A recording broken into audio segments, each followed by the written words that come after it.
Olá, boa noite. A chuva causou mortes e muita destruição em várias cidades da região metropolitana de Belo Horizonte. Rios transbordaram, barrancos deslizaram e pessoas foram soterradas. A reportagem é do Rodrigo Cabral. Este vídeo mostra o deslizamento de terra que atingiu 2 casas em Ibirité, na Grande BH.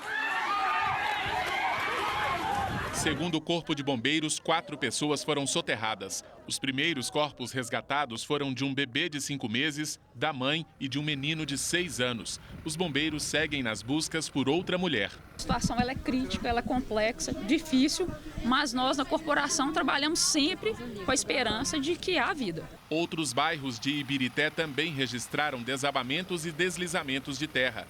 Emily e o marido escaparam por pouco. Quando voltamos, a casa já estava toda caída, já tinha entrado barranco, tudo para dentro de casa, entrou barro, destruiu tudo. Na cidade de Raposos, o prefeito decretou situação de calamidade pública. Com o transbordamento do Rio das Velhas, boa parte da cidade está isolada. Por segurança, a ponte que dá acesso ao centro e a maioria dos bairros foi fechada.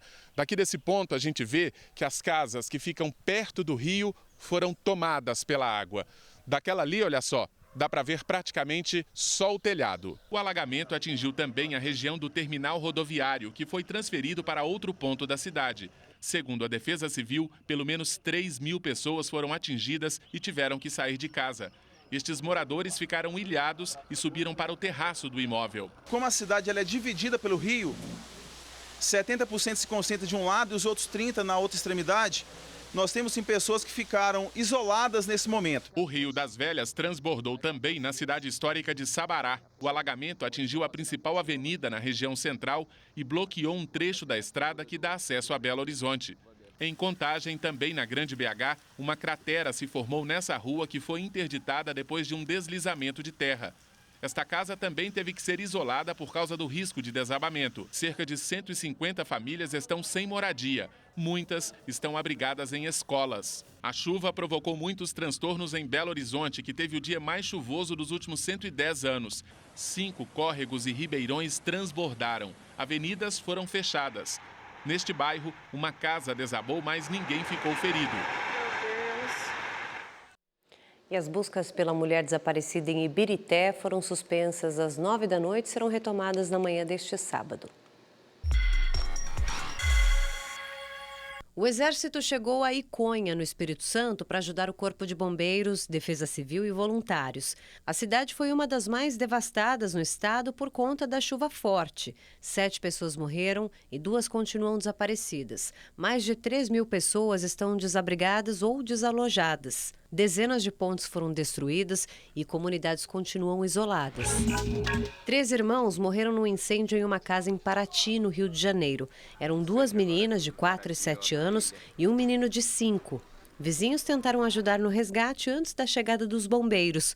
A mãe das crianças está internada em estado grave por inalação de fumaça.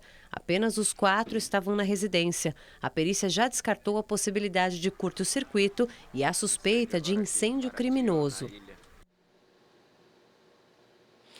Bom, e um inquérito foi instaurado pelo Ministério Público do Rio de Janeiro para apurar os danos materiais e morais gerados pela Companhia Estadual de Água e Esgoto à população.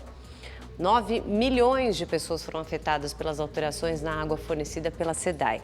Um prazo de 3 dias foi dado para que a empresa informe as causas, do problema e também o número de reclamações registradas. A Defensoria Pública também encaminhou um ofício solicitando informações sobre a crise da água. O objetivo é medir a extensão dos danos e estabelecer valores para o pagamento de indenizações.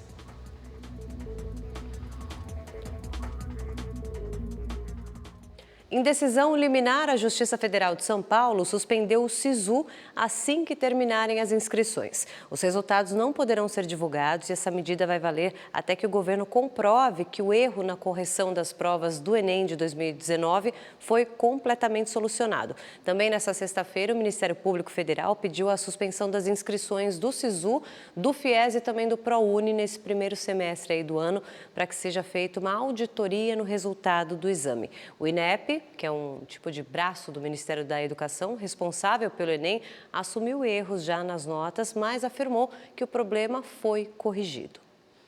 Jair Bolsonaro descartou o desmembramento do Ministério da Justiça e Segurança Pública. O presidente tratou desse assunto durante a viagem dele à Índia. Ao desembarcar em Nova Delhi, o presidente falou sobre os rumores de separação da pasta, que está sob o comando do ministro Sérgio Moro. Desde a transição já não queriam a fusão. Tá? Há interesse de parte de setores da política. E nós simplesmente aceitamos, recolhemos as sugestões, educadamente dizemos que vamos estudá-la.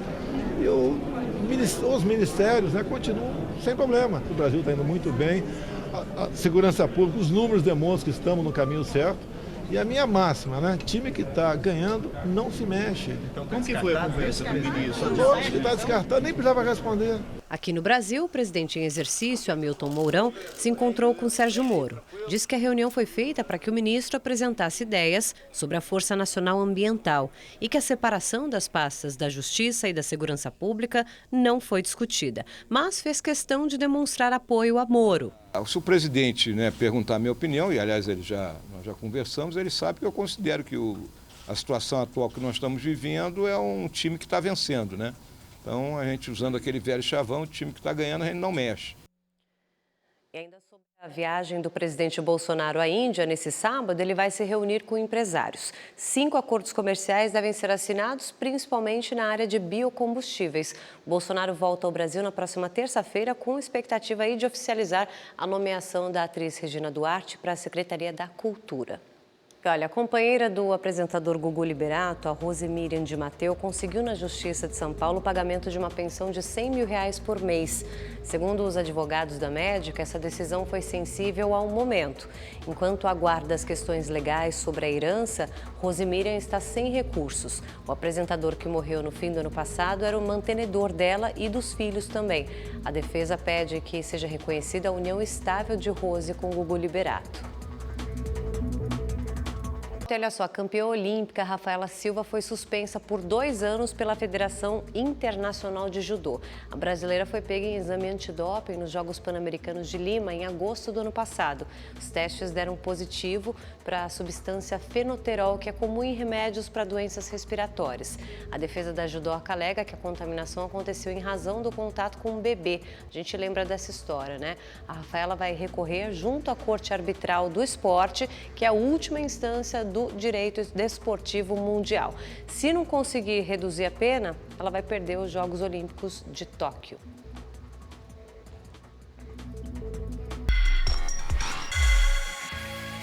A sexta-feira no Flamengo foi de apresentação de mais um reforço. Pedro vestiu a camisa rubro-negra. O atacante explicou por que não deu certo na Fiorentina.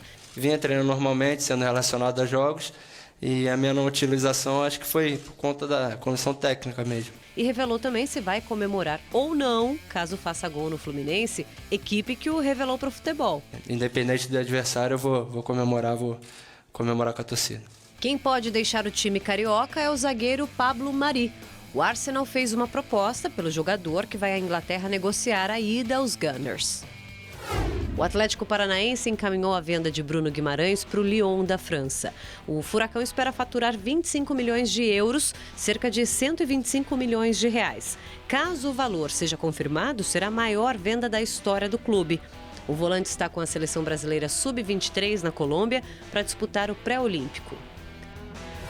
E o Cruzeiro quer resolver a situação do Fred até segunda-feira. Clube e jogador devem rescindir o contrato e, com isso, o atacante ficaria livre para acertar com outro time. Robinho, que se recupera de uma lesão no joelho esquerdo, aceitou adequar o salário dele de acordo com a situação financeira da Raposa. Mas, caso receba uma proposta melhor, deixou aberta a possibilidade de saída da equipe.